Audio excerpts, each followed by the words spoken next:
Salam alaikum, Azoul, bonsoir.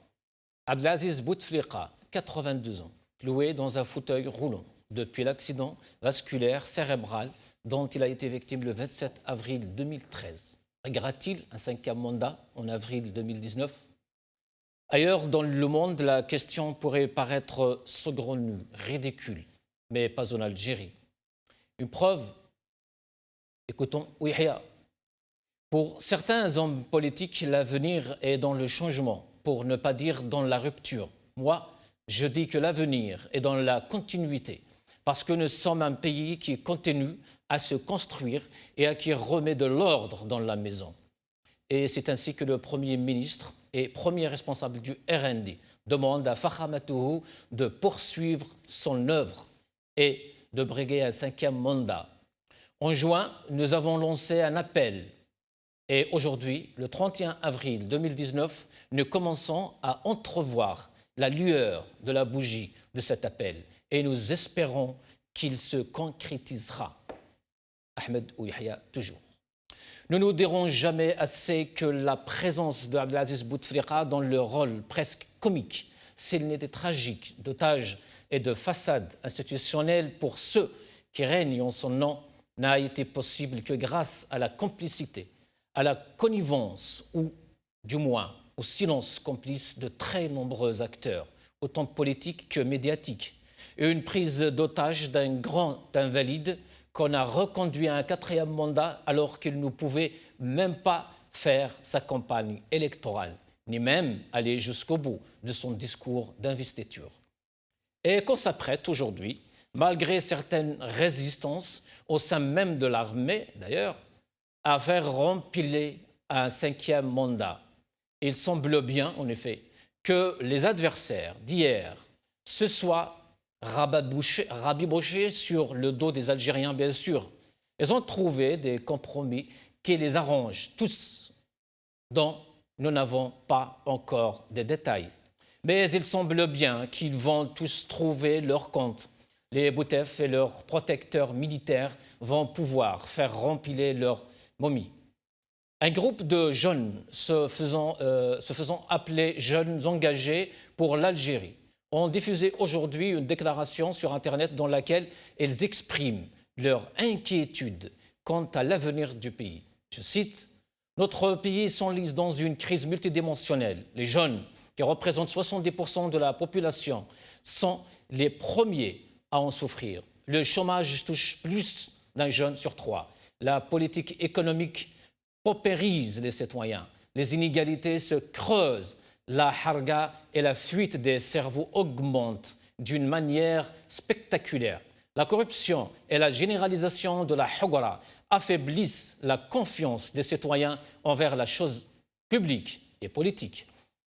Le malaise économique, social et culturel aggravé par une paralysie politique destructrice est visible à tous les niveaux. Sur le plan international, l'Algérie, autrefois symbole de résistance et de grandeur, est devenue inaudible et porteuse d'une image indigne de son histoire. Petite anecdote racontée par un journaliste algérien très connu sur sa page Facebook ce matin, rien que ce matin. Abdelaziz Bouteflika aurait déclaré à son ami Rabah Betat à l'automne 1998, alors qu'il négociait encore avec des généraux pour se faire désigner successeur du président démissionnaire, Gabin Zerwel, dit ceci. L'essentiel est d'y arriver. Et oui, aujourd'hui, il est là et il veut rester là. Seule certitude, l'Algérie se dirige tout droit, comme l'a tweeté le journaliste Najib Belhimar, vers des funérailles présidentielles. Aujourd'hui. Algérie part. Confidentiel. Fin de la guerre des clans. L'option du cinquième mandat se confirme par Abdou Sammar. Maghreb émergent. Un collectif de jeunes lance un appel aux Algériens par la rédaction. Liberté. Ouihia l'a laissé entendre aujourd'hui. La candidature de Bouteflika imminente par la rédaction. Ouihia, non au changement, non à la rupture, oui pour la continuité. C'est le top 3 d'aujourd'hui et pour en parler, j'ai le plaisir d'accueillir ici sur le plateau Dr Hassan Hirache, docteur en sciences économiques. Monsieur Hirache, bonsoir. Bonsoir. Et bonsoir aux téléspectateurs et à votre invité au téléphone. Merci. Avec nous aussi par téléphone depuis Alger, le premier secrétaire du FFS, M. Mohamed Haj Djilani. Monsieur Djilani, bonsoir. Bonsoir, M. Khiralikoum. Aussi avec nous par téléphone depuis Bijaya, un enseignant-chercheur à l'université Mahraz Bouiche. Mahraz Bouiche, bonsoir. Mahraz Bouiche n'est pas encore avec nous. On commence alors par vous, M. Hirash. Est-ce que le 5e mandat est acté? Non, je ne crois pas vraiment, parce que de toute façon, c'est un pays de surprise. C'est un pays où on gère les affaires publiques à la petite semaine. Donc aujourd'hui, un certain nombre d'hommes politiques du Sérail peuvent prêcher le faux pour avoir le vrai et peuvent aussi, de cette manière, paralyser les candidatures sérieuses qui pourraient éventuellement venir sur le terrain. Avec toutes les déclarations qu'on a eues aujourd'hui, hier, de Ouahia surtout, de Roul. Personne de ces personnages n'a de la crédibilité, ni... Vous avez le peuple, oui, mais pour le pouvoir, c'est les gens du pouvoir, c'est les gens du régime. C'est eux qui parlent au nom de Bouteflika, oui, en tout cas. C'est ce que je dis. Ils avaient déjà annoncé un certain nombre de choses importantes et qui se sont avérées totalement fausses le lendemain. Donc ils annoncent des choses et leur contraire. Donc on ne sait pas aujourd'hui, à la veille des élections, on ne sait pas véritablement si Bouteflika va se succéder à lui-même ou pas, ou si le régime trouve éventuellement un autre candidat pour se succéder à lui-même ou pas. Mais toujours est-il que Bouteflika ou quelqu'un du Sérail, vous savez, pour paraphraser la célèbre phrase du général de Gaulle, on ne fait pas d'omelette avec des œufs durs. Et on est dans cette situation-là. Donc avec Bouteflika ou avec quelqu'un d'autre du Sérail, de toute façon, c'est la continuité, c'est-à-dire que les mêmes causes produisant les mêmes effets, on aboutira au même résultat. C'est-à-dire que depuis l'indépendance, on a géré le pays de façon autoritaire, de façon dictatoriale. On n'a pas laissé le peuple s'exprimer, on l'a complètement marginalisé. Et donc cette politique-là va se poursuivre et la tragédie à laquelle le pays est arrivé, malheureusement, va s'aggraver de plus en plus. On voit ce qui se passe au Venezuela, on voit ce qui se passe au Zimbabwe, on voit ce qui se passe en RDC, c'est à peu près des pays équivalents. On voit ce qui se passe au Moyen-Orient, hein, en Syrie, en Égypte et même en Irak. Ce n'est pas encore un pays stabilisé. Donc l'Algérie est dans cette configuration-là où il y a une menace véritablement sur l'avenir du pays, une menace sur le peuple algérien. Et je pense que beaucoup de gens sont totalement conscients de cette menace. On sait très bien au point de fuir même le pays, justement. Oui, tout à fait. J'ai toujours dit ici que malheureusement, il n'est pas du tout exclu, c'est même très probable qu'il arrive à l'Algérie, ce qui est arrivé au Venezuela. Oui. C'est-à-dire que des Algériens fuient par les frontières les plus proches, notamment la Tunisie et le Maroc, mais aussi par la Méditerranée. Malheureusement. Oui, et tout ça, malheureusement, est possible, puisque les conditions qui font que cette possibilité arrive sont les mêmes que ceux des pays que j'ai cités, à savoir, encore une fois, le Venezuela, Zimbabwe, RDC, etc. Et Syrie, ainsi de suite. Monsieur Mohamed Djilani, donc heureux de vous recevoir dans cette émission. Pour la première fois, je pense, le premier secrétaire du FFS. Marhaba bik. Merci de m'avoir donné l'occasion de Merci à vous, Monsieur Djilani. Alors, vous êtes maintenu donc en premier secrétaire et tous les Algériens aussi, ceux qui ne veulent pas justement que cette médiocrité continue, diront aussi bravo pour votre position peut-être du boycott. Mais quelle est votre lecture justement de la scène politique algérienne en ce moment, puisqu'on n'a pas eu le plaisir justement d'avoir un représentant du FFS depuis longtemps? La situation en Algérie elle est claire. monde connaît la situation en Algérie. Il y a bien sûr une multidimensionnelle que vit le pays depuis longtemps. Ce pouvoir système autoritaire, il est perfide, il a failli, il a vieilli, donc il n'a produit que des échecs. Donc, peut-être depuis 63, il a été créé pour militer pour un changement de ce système autoritaire. Et bien sûr, le combat du FFS continue pour, bien sûr, l'avènement de la Deuxième République, fondée sur un état de droit et des principes universels de liberté. Bien sûr, à travers l'élection d'une Assemblée nationale constituante souveraine. الملاحظ اليوم في الجزائر يشوف اللي دون لو كونتكست ولا فيما يخص الاطار السياسي دون le contexte politique, dans la situation politique, il y a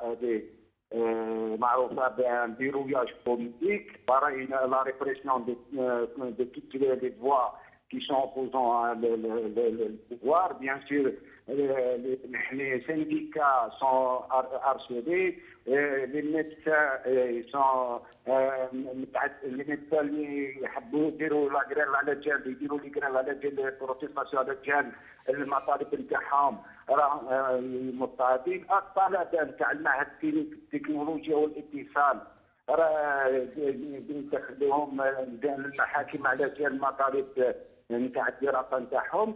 احنا حتى المناضلين الحقوقيين والمناضلين السياسيين على ليكزومبل نتاع الهاتمي ليتين في شارجي دو فيديراسيون دو لا غوات دو FFS كي كان ميليتون سانديكال كي ماتنون دخلوه للحد على جال النظام نتاعو. دونك تو سا هذا الواقع كامل يبين باللي هذا النظام فشل وفشل. لازم اليوم لازم نروحوا للجمهوريه الثانيه. محمد جيلاني، لازم تغيير هذا النظام. سي محمد جيلاني، واش هي القراءه نتاعكم في FFS للصراعات اللي راهم صراعات بين العصب يعني في النظام الفوق بين الرئاسه وبين الجنرالات؟ هل فيه صراعات بالنسبه لكم ولا؟ Depuis longtemps, le système les clauses, c'est pas pour trouver une alternative clanique au sein du pouvoir. Donc le FFS ne s'inscrit pas dans cette logique. Le FFS œuvre et milite pour le changement de tout ce système. C'est pour cela que le FFS, dernièrement, à travers son Conseil national, il a décidé de boycotter le scrutin présidentiel prochain, que السكريتا هذا معه إلى مرحلة مراحل أو مسرحية من المسرحيات اللي رايحة تطول في العمر تاع النظام هذا. دونك le FFS il boycotte le scrutin prochain et appelle tous les Algériennes et les Algériens de boycotter massivement et pacifiquement bien sûr ce scrutin qui ne viserait bien sûr qu'à pérenniser un régime autoritaire et de perpétuité. Bien sûr, notre position la décision de boycott, on va la suivre par une campagne en direction des citoyens et citoyennes. Bien sûr, cette campagne de mobilisation en direction des Algériennes et des Algériens et les forces vives de la nation, bien sûr, c'est pas pour boycotter, c'est pour seulement boycotter, mais pour imposer au régime une alternative démocratique et sociale qui mettra fin au système actuel antidémocratique et antisocial et qui n'a aucune perspective de sortie de crise. Restez avec nous, Monsieur Djilani. Monsieur Hirsch, on va regarder justement une vidéo, l'intervention de Monsieur Ouyahia ce matin, là où il parlait de la continuité donc, et il dit textuellement pourquoi, quand il s'agit de l'Allemagne ou de la Chine, personne n'est dérangé. Regardons cette vidéo. علاش الاستمرارية في بلدان غير تجي بوادر الاستمرارية في بلدان من الجنوب تقوم قيامة. الصين غيروا قوانينهم ونحاو تحديد العهدات. قال لك البريزيدون الشينوا فارينيي افي كانه ما يمشيش للصندوق كل 5 سنين. حنا يا إخوان في الجزائر تبعوا التلفزيون وقراوا الصحف واسمعوا في الولايات اللي انتم جايين منها. تحت الشتاء وين هي الدولة؟ ما عنديش سكن وين هي الدولة؟ وليدي ما قراش وين هي الدولة؟ جسر طاح وين هي الدولة؟ إذن هذه الدولة لازم تكون قوية ومستمرة بإرادة الشعب. بإرادة الشعب، لأن الشعب هو اللي يقرر كل 5 سنوات. نهار الشعب اللي ما يلقاش حسابه يقول لك ديجاج بالصندوق. أما جماعة ديجاج بدون ميدان التحرير وجماعة التغيير من أجل التغيير. محرز بويش بونسوار bienvenue. محرز بويش. لك يا حوسين أزيد لك يا حوسين الزوز دمقراني يونيك الحرماز دول دمقرانا كي ويدا كي تبعا تظاهرات المغربية في اسمك. Bonsoir Mahrez, c'est le top 3, c'est en français. Hein? معليش محرز بويش a l'habitude d'intervenir ثديان. Il y a bien quelqu'un qui est intervenu en arabe, il peut intervenir en tamazight. En tamazight. Oui. Monsieur Bouich, donc c'est l'équité. On vient d'écouter Monsieur Ouyahia donc parler de continuité. On se rend compte que Monsieur Ouyahia ne parle plus de 5e mandat, mais de la présidence à vie. En même temps, il se contredit, il parle de la volonté du peuple. La volonté du peuple en Algérie n'a jamais été respectée. Pire, il a été avorté plusieurs fois. Oui, tout à fait. Encore une deuxième fois, bonsoir à tout le monde, bonsoir à vos invités.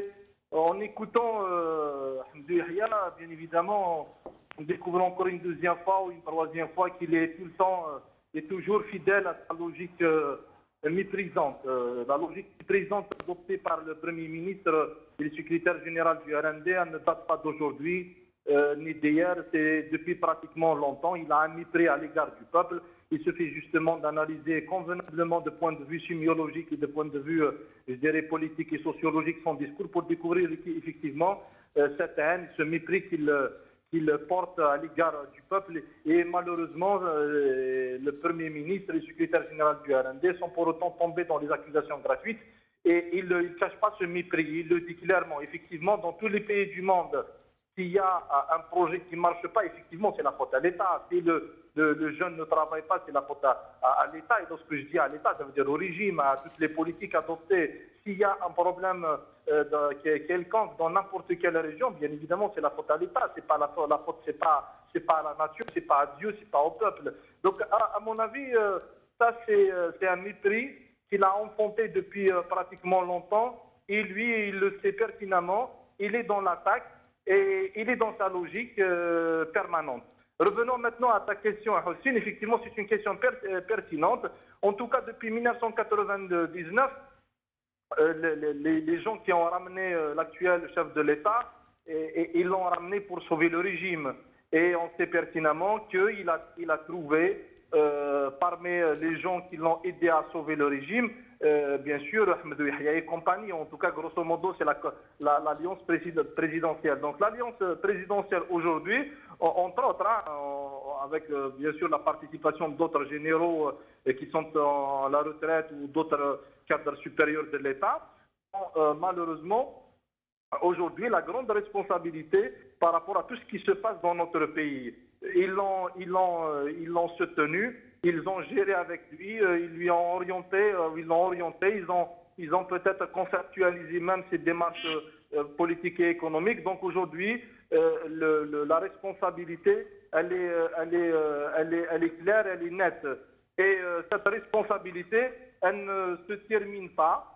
Bien sûr, eux, ils ont des choses à cacher, ils ont des choses à protéger. Et la seule façon qui peut leur permettre justement de se sauver, c'est la continuité du régime. Et c'est ce qu'ils sont en train de faire. Toutes les parties prenantes de l'alliance présidentielle, ils sont en train d'imposer au peuple un forcing historique par le biais du 5e mandat.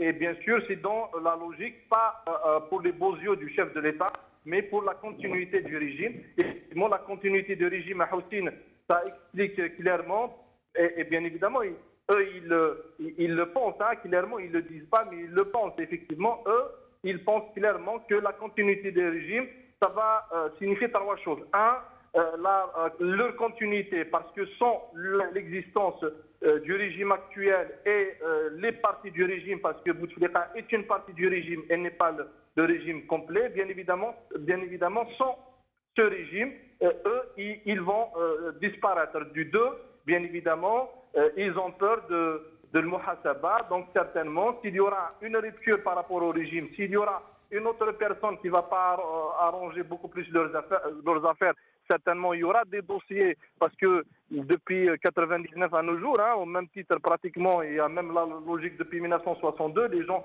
ont commis non seulement des erreurs, mais ils ont commis des choses irréparables en termes par exemple de gaspillage d'argent, de politique, etc., économique et de politique globale. Effectivement, ils ont peur de le muhasaba. Ils savent pertinemment que s'il va y avoir quelqu'un d'autre, que ce soit à l'extérieur du régime ou quelqu'un de l'intérieur du régime qui n'arrange pas pratiquement... Mais Mahrez Bouich, justement, ce régime, est-ce qu'il a été sauvé? Parce que vous parlez justement, ils ont peur. Bouteflika n'a pas sauvé ce régime, parce qu'aujourd'hui, justement, ils sont encore au même point, ils cherchent quelqu'un pour les sauver. La preuve, justement, ils s'accrochent à une personne âgée, malade, qui ne peut pas bouger, qui ne peut pas parler. D'abord, il y a une réalité apparente, Houssine, c'est que nous n'avons pas un régime homogène. Et le président, le chef de l'État, il est en train de sauver l'alliance présidentielle et le clan présidentiel. Le régime, il est constitué de clans et bien évidemment, c'est tout un travail qui a été fait depuis 2008 par rapport justement au maintien d'un certain équilibre à l'intérieur du régime, parce que comme je viens de le dire à l'instant, le régime n'est pas homogène, il est constitué de clans et ces clans à des périodes différentes, bien sûr, c'est-à-dire c'est des parties prenantes qui sont en termes de déséquilibre et des fois d'équilibre en termes de rapport de force. Bien évidemment, si Bouteflika continue un cinquième mandat, certainement, il a sauvé une partie du régime. Bien évidemment, ce n'est pas le régime, mais il a sauvé l'alliance présidentielle et ça, il a sauvé les relais et toutes les associations et toutes les organisations qui soutiennent l'alliance présidentielle, elles se sont sauvées. Et bien évidemment, ces parties prenantes de l'alliance présidentielle restez avec nous. S'empêcher justement de se tenir un cinquième mandat pour se sauver. Restez avec nous, Mahrez Bouich.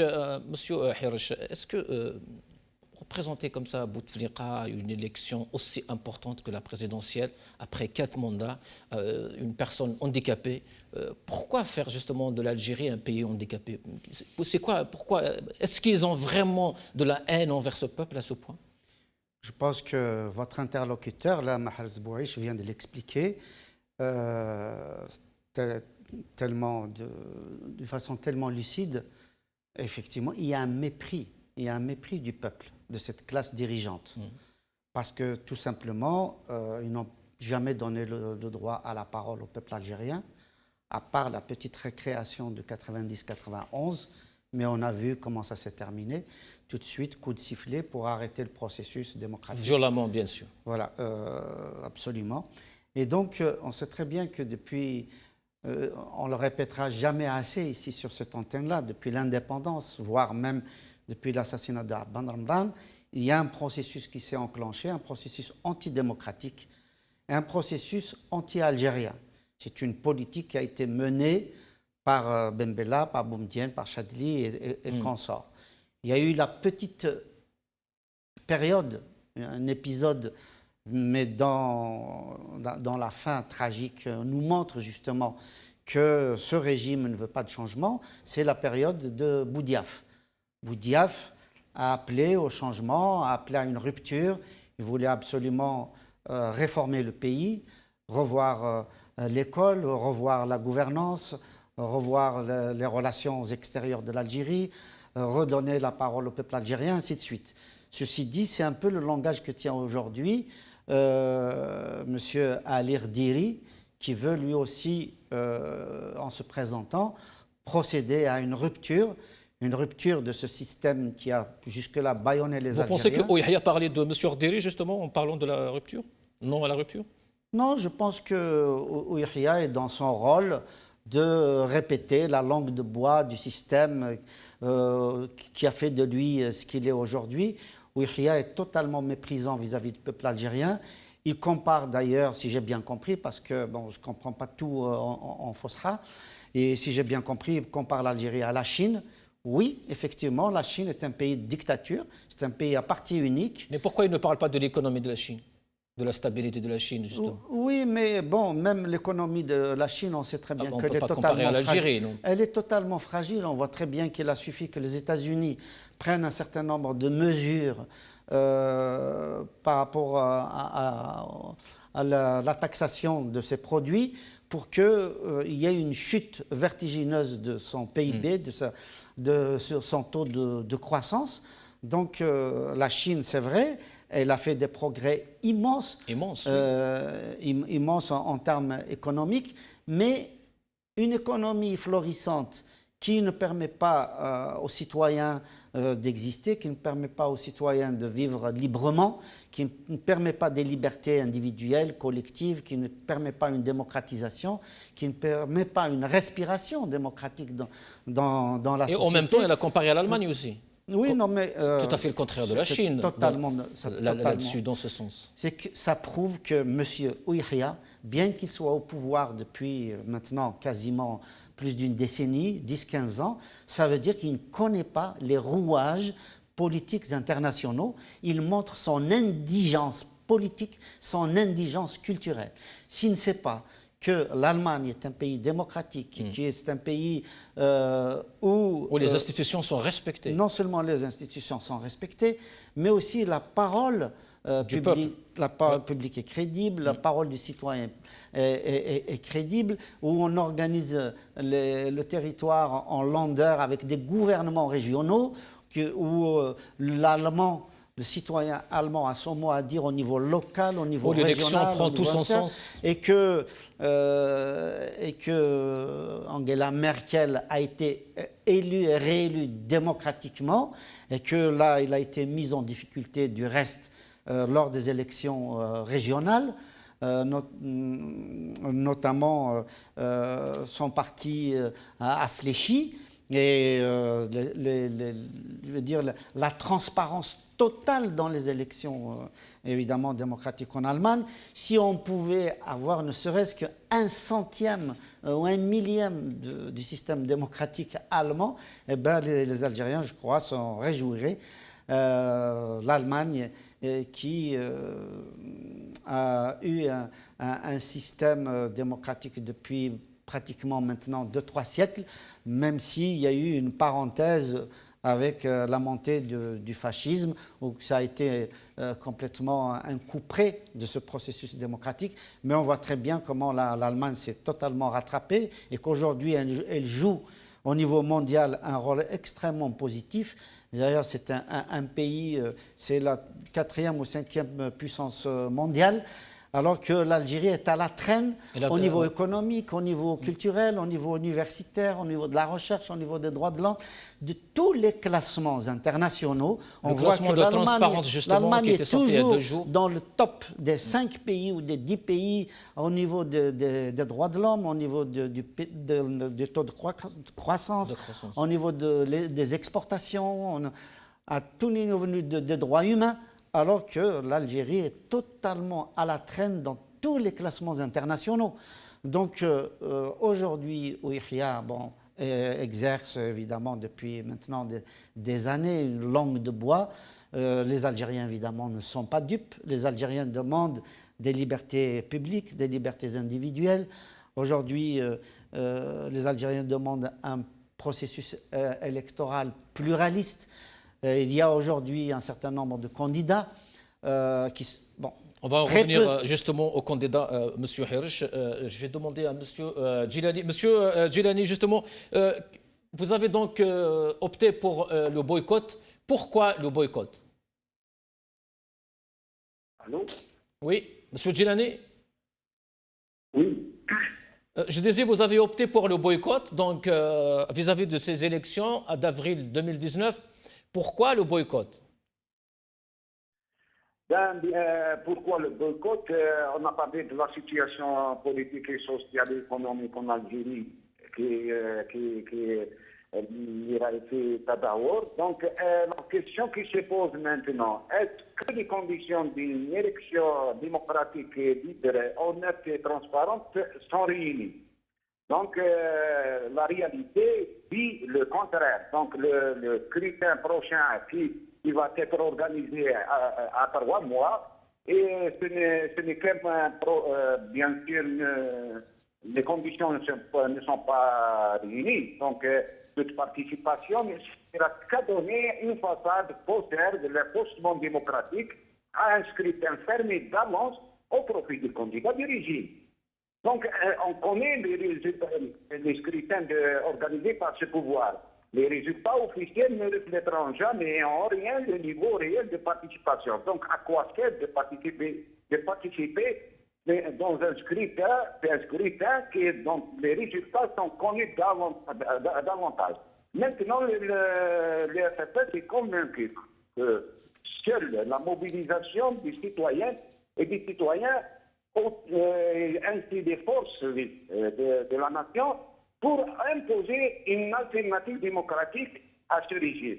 Et à partir de là, à travers cette mobilisation, on crée des rapports de force pour le changement de tout le régime qui a failli un système antidémocratique et antisocial.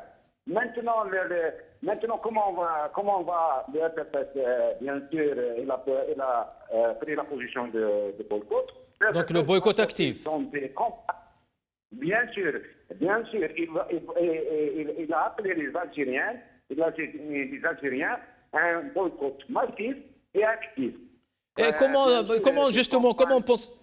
Oui, Monsieur Djilani, est-ce que possible justement d'aller vers un boycott actif en Algérie aujourd'hui? Bien sûr, donc on va occuper le terrain, on va mobiliser les Algériens et les Algériens. On va sortir les cadres, les militants du FFS, ils vont sortir pour appeler les Algériens et les Algériennes pour boycotter ce scrutin dont les résultats sont connus déjà. Vous allez... au profit du candidat propre. Monsieur Djilani, vous allez donc sortir dans la rue, travail de proximité, c'est ça? Il y a un travail de proximité, il y a des rencontres qu'on va organiser, il y a beaucoup d'activités. Donc, soit les élus du FFS, les cadres du parti, les militants du parti vont tous être impliqués dans une campagne au profit, en direction des Algériens et des Algériens, pour une mobilisation, bien sûr, c'est pas pour est-ce que le régime vous laissera faire ça? Monsieur Djilani, est-ce que le régime vous laissera faire ça? Il ne va pas donner de salle, il ne va pas donner d'autorisation, c'est interdit de marcher à Alger. Non, on va continuer notre combat, bien sûr. Bien sûr, nous allons faire cette campagne de mobilisation, bien sûr. On va faire de la proximité, on va faire des rencontres, bien sûr. On continue le combat sur la FFS. Donc, ce combat n'est pas fait pour le boycott seulement. Pour le boycott actif, massif, ainsi, bien sûr, pour la reconstruction d'un consensus national et populaire autour de l'élection d'une Assemblée nationale constituante à travers l'avènement de la Deuxième République fondée sur l'état de droit et la démocratie, bien sûr. Est-ce que, M. Djilani, est-ce que vous pensez, vous comptez aller vers une coalition avec d'autres partis qui appellent au boycott, ou vous allez faire ça autant que FFS? Le FFS va aux citoyens. Nous avons dit que la reconstruction d'un consensus avec le peuple, tout peut-être il y aura des organisations ou des partis ou des positions qui convergeraient avec le FFS. Là, on va faire la direction des citoyens vers la population. On cherche la mobilisation de la population à travers, bien sûr, pour concrétiser, pour reconstruire, bien sûr, un consensus national pour y aller vers l'élection d'une Assemblée nationale constituante et bien sûr pour l'alternative démocratique et sociale. Restez avec nous, M. Gilani. Je vois que M. Hersh n'est pas tout à fait d'accord. Vous voulez rajouter quelque chose? Oui, je voulais juste dire à M. Hadj Gilani, avec tous mes respects, c'est que le FFS aurait pu faire un certain nombre d'actions, comme l'a fait par exemple Mouattana, de dire non seulement non au 5e mandat, mais justement de préparer les Algériens à refuser la continuité de ce système, à refuser la continuité des mêmes méthodes, à refuser justement cette procédure électorale qui est complètement opaque et qui sert toujours le régime. On n'attend pas à la dernière minute pour dire on boycotte, etc., sachant que le peuple algérien, de toute façon, boycotte quasiment à 90%, et de venir après pour dire que c'est grâce à notre appel qu'il y a eu un boycott. Moi, je pense que pour un parti qui se dit démocratique, d'abord, c'est très important de remettre les choses en place à l'intérieur de la structure elle-même. On voit comment ce parti, depuis la mort de Hossein Aït Ahmed, est parti en vrille de conflit interne en conflit interne, si bien que le peuple algérien auquel il fait partie, malheureusement, ils l'ont totalement négligé. Et je ne vois pas quel sera leur poids aujourd'hui pour affronter dans la rue ou autrement la mécanique du régime qui met en place aujourd'hui des élections, encore une fois, qui sont entachées de fraude. Monsieur Gilani, donc la question, où était le FFS pendant tout ce temps? On a vu des médecins qui se faisaient tabasser. On a vu des phénomènes de haraga, on a vu des anciens de l'armée, on a vu énormément de manifestations dans la rue. Est-ce que le FFS était là? Le FFS était toujours présent sur le terrain. Il a accompagné tous les mouvements, soit associatifs ou les mouvements syndicaux, dans leurs protestations, dans leurs actions, dans leurs revendications. Le FFS a organisé plusieurs rencontres avec les syndicats, avec les associations. Le FFS, bien sûr, il a soutenu tous les harcèlements judiciaires contre les militants. Il était présent sur les tribunaux, il était présent avec les militants, soit les étudiants devant les tribunaux. Maintenant, par rapport à ce que vient votre invité, le FFS a commencé depuis longtemps, depuis son congrès ordinaire plutôt de 2013. Il a lancé l'initiative du consensus national. Il a travaillé sur le terrain. Il est toujours là, présent avec les citoyens. Maintenant, l'idée de consensus a été beaucoup plus vers un consensus populaire. Maintenant, le FFS a organisé avec, bien sûr, des mouvements sociaux, plusieurs rencontres telles que les assises sociales, et il a fait des appels contre la marginalisation sociale. Il a fait des rencontres pour les jeunes. Il a fait, à travers ces rencontres, il a fait un appel aux jeunes pour les impliquer dans l'action, bien sûr, politique. Il y avait beaucoup d'actions, beaucoup d'activités du FFS, et le FFS se porte bien. Et maintenant, le FFS, il était sur le terrain, il est toujours sur le terrain.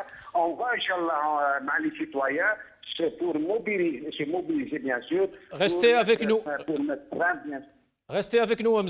Gilani. Mahrez Bouich, si on regarde bien les indices aujourd'hui, les rapports internationaux qui parlent de la transparence, par exemple, de la corruption, l'Algérie est classée parmi les derniers, malheureusement. Est-ce que cela n'est pas une preuve que le programme de Fakhamatouhou, justement, je ne sais pas, on peut le qualifier d'échoué, de l'échec, tout simplement, et que tous ces gens du régime qui appellent à la stabilité, à continuer les injazat, les réalisations, n'est que du pépo aujourd'hui? Oui, je salue d'abord mon ami Hiresh et je salue Hadj Gilani. Je salue encore une deuxième fois la position du FFS que je trouve très très intéressante. Et je vais justement de lire la dernière, les résolutions du dernier Conseil national pour comprendre effectivement qu'aujourd'hui le FFS a prouvé qu'il est fidèle à sa ligne politique et fidèle à sa philosophie politique qui cherche beaucoup plus un changement en dehors du régime, une rupture totale avec le régime qui a pris le pouvoir de force depuis 1962. Maintenant, si on parle, Houssine, des questions de rapport, le régime est sourd, donc il n'écoute personne. Il ne croit ni au rapport interne, ni au rapport externe, ni aux rapports internationaux, ni aux positions des partis politiques, ni à la situation socio-économique. Et il suffit justement d'analyser profondément le contexte socio-économique et politique dont vont se dérouler les élections présidentielles prochaines pour comprendre effectivement que le pouvoir algérien... Mahrez Bouich, Monsieur Bouich, j'aimerais juste remonter aussi un petit peu aux déclarations de Bajouneh, justement, qui parlait de la corruption en Algérie et que la secte qui entoure un peu Bouteflika, comment profite de la rente pétrolière aujourd'hui. Est-ce que ce n'est pas ici leur stabilité, justement? Le pouvoir en place, il crée d'abord des problèmes, et c'est sa politique depuis longtemps. C'est-à-dire il est le premier responsable de la situation dont nous vivons. Et certains problèmes, il les crée d'une façon stratégique. Des choses, comme je viens de le dire à l'instant, les gens ils sont pour interne et des rapports de route, mais l'évaluation du dinar. Allô? Il est en train d'imposer son dictat. Les institutions de l'État, d'ailleurs, il les a fragilisées. Donc aujourd'hui, le régime, il gère l'Algérie par deux situations, par deux stratégies. La première stratégie, c'est la institution et la mise en place. Monsieur Bouich, on n'entend pas très bien, donc on va essayer de rappeler Monsieur Mahrez Bouich, Hassan Hiresh. On va regarder quand même Sidi Saïd dans une déclaration un peu ubuesque et on revient. Sidi Saïd, oui. il revient. ماذا بيا أن تكونوا بالقناعة تنوضوا بالقناعة. Nous travailleurs, retraités, direction nationale de l'UGTA, FCE représenté par Si Ali Haddad et les organisations patronales partenaires du GTA, ainsi que la famille révolutionnaire de Batna, pour leur estime fraternelle à l'endroit de son Excellence le Président de la République, déclarons solennellement le Moudjahid Abdelaziz Bouteflika notre candidat aux élections présidentielles d'avril 19. Au Président de la République, nous, on ne va pas lui dire d'être candidat. Pour nous, il est président, il continue sa mission de président, ni plus ni moins.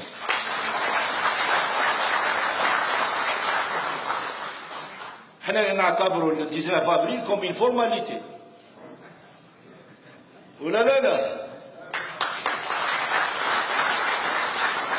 Pour nous syndicalistes.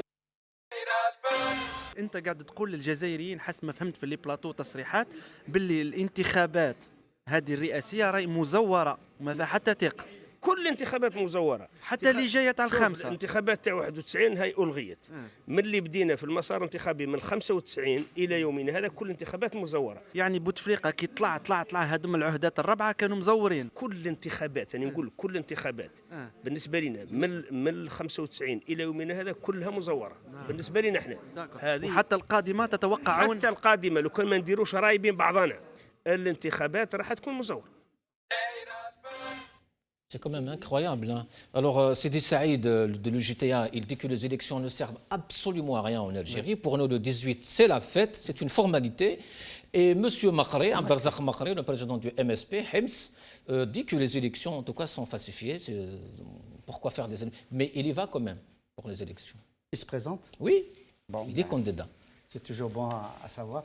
Non, mais c'est malheureusement vrai qu'il n'y a pas eu de véritables élections en Algérie depuis l'indépendance, en dehors, encore une fois, de 90 pour les locales et régionales, et puis en 91 pour les législatives. En dehors de ça, ça a été effectivement totalement verrouillé. C'est un système à la soviétique. Je crois qu'on oublie très souvent que l'Algérie, c'est la République démocratique et populaire. Et toutes les démocraties populaires ont fonctionné comme ça.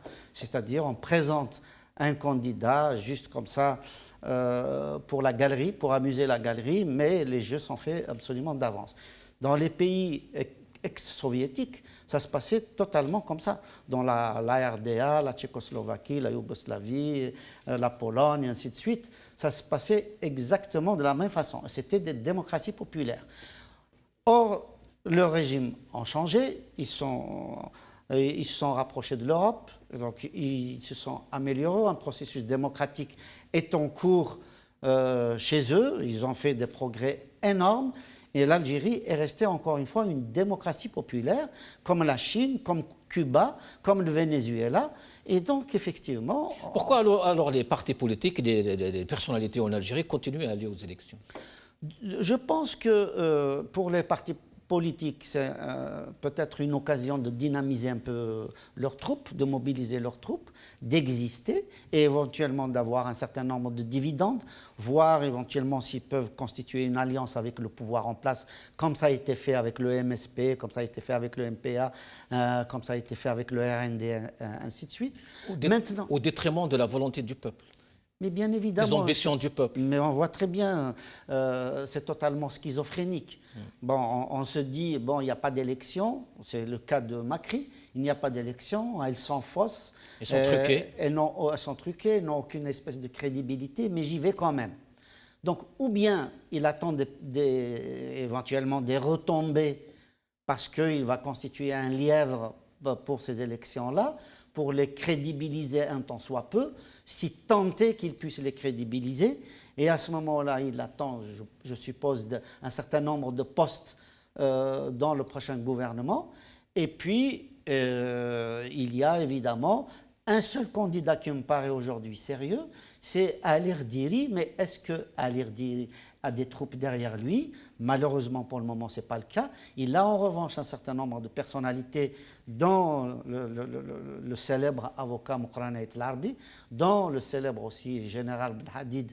On sait comment il a été arrêté, emprisonné et malmené par le régime en place. Justement, M. Herj, comment général Ben Hadid, général Rdiri peuvent faire confiance à ce régime? Ils savent que les élections sont truquées. Non, je pense qu'il faut... Ils sont les enfants de ce système eux-mêmes. Ça m'étonnerait qu'ils fassent confiance, parce que sinon, Mokrana Larbi, auquel moi je fais entièrement confiance, je pense qu'ils ne seraient jamais approchés d'eux si véritablement ils étaient du côté du pouvoir. Oui, s'ils étaient... Cela veut dire quoi, M. Herj, qu'ils ont négocié, qu'ils ont... Non, mais je pense qu'effectivement, il y a possibilité de lancer un défi, pourquoi pas. On l'a vu dans un certain nombre de pays. On voit ce qui se passe aujourd'hui au Venezuela, où l'opposition lance un défi au président, comment il s'appelle, Maduro. Oui. Donc, il y a quand même une toute petite marge de manœuvre quand on est courageux. Mais c'est pas ce que disent les gens du régime, justement. Roul, Makri, tous ces gens-là, on aura Ben Younes demain. Ces gens disent que Bouteflika est président. On va écouter Amar Roul, justement, et on revient. Oui, vous savez, c'est aussi un peu la méthode Coué. On va revenir. احنا حابين رئاسيات فعلا تكون عرس، والعرس فيه تنوع الطبوع. مفهوم؟ احنا حابين قلنا احنا حابين نصنعوا جو ديمقراطي مرح، وحابين رئاسية تكون عرس، والعرس بطبيعة الحال فيه عدة طبوع. واحد يغني، واحد يشطح، واحد يزمر، واحد يضرب القيطارة، واحد يضرب العود، وهي رايحة. مرحبا، كل واحد حاب يساهم في العرس وباش فعلا يعطينا نكهه تاع عرس، مرحبا به. Ben voilà, M. Herj, la messe est dite, c'est bon, Bouteflika est dans le 5e mandat, il va passer, et pour eux c'est une formalité. Monsieur Hossein Gassem, on voit totalement le mépris de cette oligarchie vis-à-vis du peuple algérien. D'abord, il folklorise les élections présidentielles. Ils ont l'habitude. Qu'il compare à l'Ars. C'est quand même extrêmement grave. Je veux dire, c'est quelqu'un de Ça a toujours été le cas, M. Hirosh, Zarnadjiel, L'Oud, L'Khil, oui, tout ça, ils ont l'habitude. Mais annoncer ça et comparer les élections, effectivement, officiellement, à l'Ars, c'est vraiment se moquer du peuple. C'est complètement dévaloriser la fonction présidentielle. Dévaloriser complètement les processus électoraux, de quelque nature que ce soit, c'est d'une rare gravité. Et puis quand j'entends aussi Sidi Saïd qui mêle un syndicat qui est censé défendre les intérêts des travailleurs et qui l'utilise à des fins politiques, qui l'instrumentalise pour le bénéfice du régime en place, c'est particulièrement grave. Non, c'est une véritable tragicomédie. Monsieur Djilani, donc pour le FFS, comme vous l'avez souligné, c'est le boycott. Qu'est-ce que vous pouvez nous dire justement par rapport à ces gens qui participent? Est-ce que ces élections auront quand même, je ne sais pas, un brin de crédibilité ou... Allô? Tout le monde dit que les élections organisées par le système en place, Mozawara. Oui. À quoi sert de participer dans un scrutin qui est Mozawara où les résultats sont davantage? D'emblée, le résultat. Donc, on a dit que toute participation ne servirait qu'à donner une façade démocratique fausse. Un scrutin, il est fermé, il est au profit du candidat du régime. Donc, la seule manière, la seule façon de mettre barrage à ce régime, c'est de se mobiliser, de mobiliser les Algériens et les Algériens autour d'un consensus populaire. Monsieur Djilani, est-ce que vous pensez dans le FFS que le candidat, par exemple, Ali Rdiri, est le candidat du système aussi? On a dit que toute participation ne servirait qu'à donner une façade faussement démocratique. Elle va كل مشاركة رايحة تعطي النظام هذا ولا السكريتة تاع النظام تعطي له المصداقية وتعطي له دونك شرعية. النتائج راهي واضحه راهي باينه ما كلاش من المرشح تاع النظام رايح يفوت ورايح هو يفوز بهذا السكريتان باسكو سي ان سكريتان فيرمي اي سا ايتي توجور كوم سا سا ايتي توجور كوم سا لي élections ولا لي سكريتان بريزيدونسيال سا ايتي depuis longtemps comme ça donc à quoi ça sert de participer dans des élections fermées qui ne sont que des élections d'un statu quo. Donc pour vous, Bouteflika sera président le 19 avril.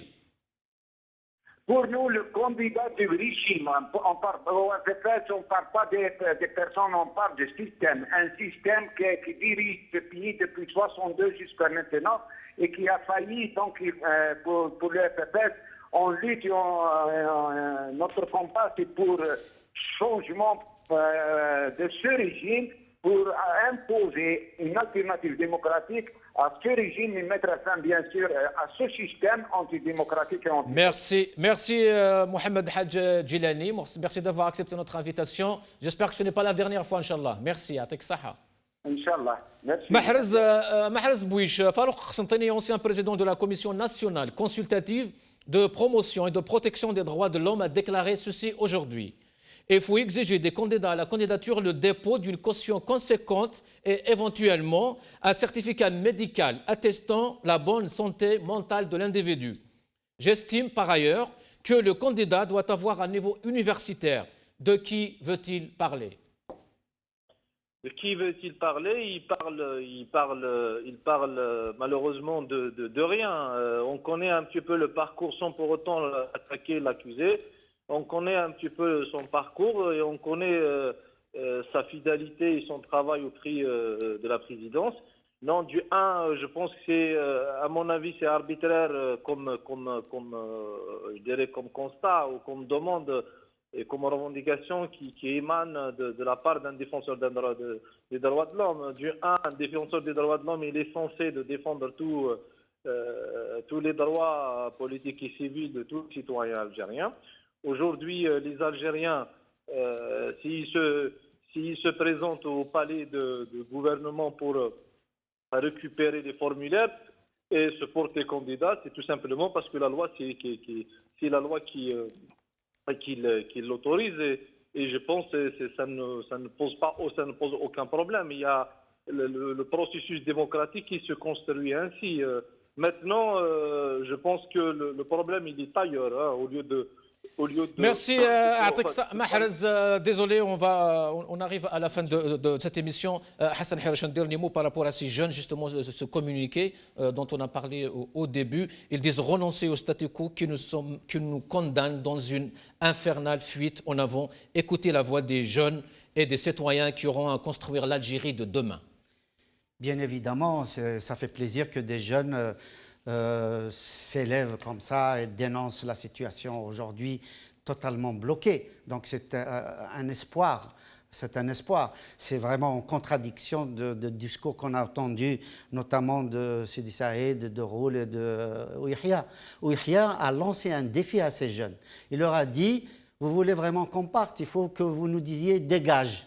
C'est un défi, c'est un mépris. Il leur dit, tant que vous ne nous disiez pas... Ces jeunes l'ont plusieurs fois justement prononcé ce mot, mais Ouihia ne veut pas l'entendre. Merci Hassan Hirosh. Oui, juste un dernier mot. On arrive à la fin. Vraiment, dernier mot. Oui. Pour Roul et beaucoup de candidats folkloriques, les élections présidentielles aujourd'hui, c'est comme une loterie. C'est à qui veut gagner des milliards. Merci M. Hassan Hirosh, merci Mohamed Hadj Djilani, merci M. Mahrez Bouich, merci à vous toutes et à tous. À une prochaine fois, Inch'Allah. Au revoir.